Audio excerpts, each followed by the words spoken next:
Kerala public service കമ്മീഷന്റെ mega വിജ്ഞാപനം വന്നു കഴിഞ്ഞു.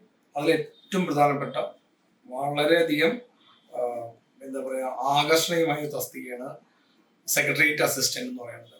ഏതെങ്കിലും ഒരു ഡിഗ്രിയുള്ള ഏതൊരാൾക്കും ഈ പരീക്ഷ എഴുതാവുന്നതാണ്. PSC കേരള പബ്ലിക് സർവീസ് കമ്മീഷന്റെ പ്രൊഫൈലുള്ള ഒരാൾക്ക് അതിൻ്റെ അകത്ത് കയറി അത് ആദ്യം അപ്ലൈ ചെയ്യാം. സെക്രട്ടറി അസിസ്റ്റന്റ് അപ്ലൈ ചെയ്യാം. ഈ സെക്രട്ടറി അസിസ്റ്റന്റ് പരീക്ഷയുടെ സിലബസ് എന്ന് പറയുന്നത് വളരെ ഡീപ്പായിട്ടുള്ള, അതായത് ഒരു ഗ്രാജുവേറ്റ് ലെവൽ പരീക്ഷയാണ് നമുക്കറിയാം. അതിൻ്റെ അകത്ത് സ്കൂൾ സബ്ജക്റ്റ് മുതൽ 5ാം ക്ലാസ് മുതൽ തന്നെയുള്ള എല്ലാ വിഷയങ്ങളെ കുറിച്ചിട്ടും വളരെ കൃത്യമായിട്ടുള്ള ആഴത്തിലുള്ള അറിവ് വേണം. എന്ന് വെച്ചാൽ വസ്തുതകൾ അറിയണം, അതുപോലെ തന്നെ വിഷയം അറിയണം. ഇപ്പോൾ പല പരീക്ഷയിലും ഉള്ളത് എന്താണെന്ന് വെച്ച് കഴിഞ്ഞാൽ ഈ സ്റ്റേറ്റ്മെന്റ് ക്വസ്റ്റ്യൻസ് കൂടി വന്നുകൊണ്ടിരിക്കുകയാണ്. അപ്പോൾ അതിൻ്റെ അകത്തേക്ക് സബ്ജക്റ്റ് വളരെ ഡെപ്ത് ആയിട്ട് അറിഞ്ഞാൽ മാത്രമാണ് ഈ പരീക്ഷ നമുക്ക് എഴുതാൻ സാധിക്കുള്ളൂ.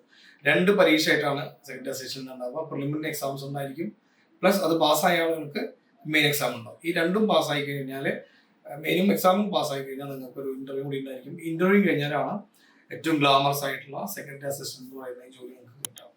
നമ്മുടെ ഭരണസ്ഥിരാ കേന്ദ്രത്തിലായിട്ട് നമുക്ക് കിട്ടുന്ന ജോലി ഡിഗ്രി പാസ്സായിട്ടുള്ള എല്ലാ ആളുകളും ഇന്ന് തന്നെ നിങ്ങളുടെ പ്രൊഫൈൽ ഓപ്പൺ ചെയ്ത് നിങ്ങൾ കൃത്യമായിട്ട് അപ്ലൈ ചെയ്യുക, പഠനം ആരംഭിക്കുക. ഇതുമായി ബന്ധപ്പെട്ട കൂടുതൽ വിവരങ്ങൾ നിങ്ങൾക്ക് അറിയണമെങ്കിൽ താഴെ കൊടുത്തിരിക്കുന്ന നമ്പറിൽ നിങ്ങൾ വിളിക്കുക. കൂടുതൽ വിവരങ്ങൾ നിങ്ങൾക്ക് ലഭ്യമാകും.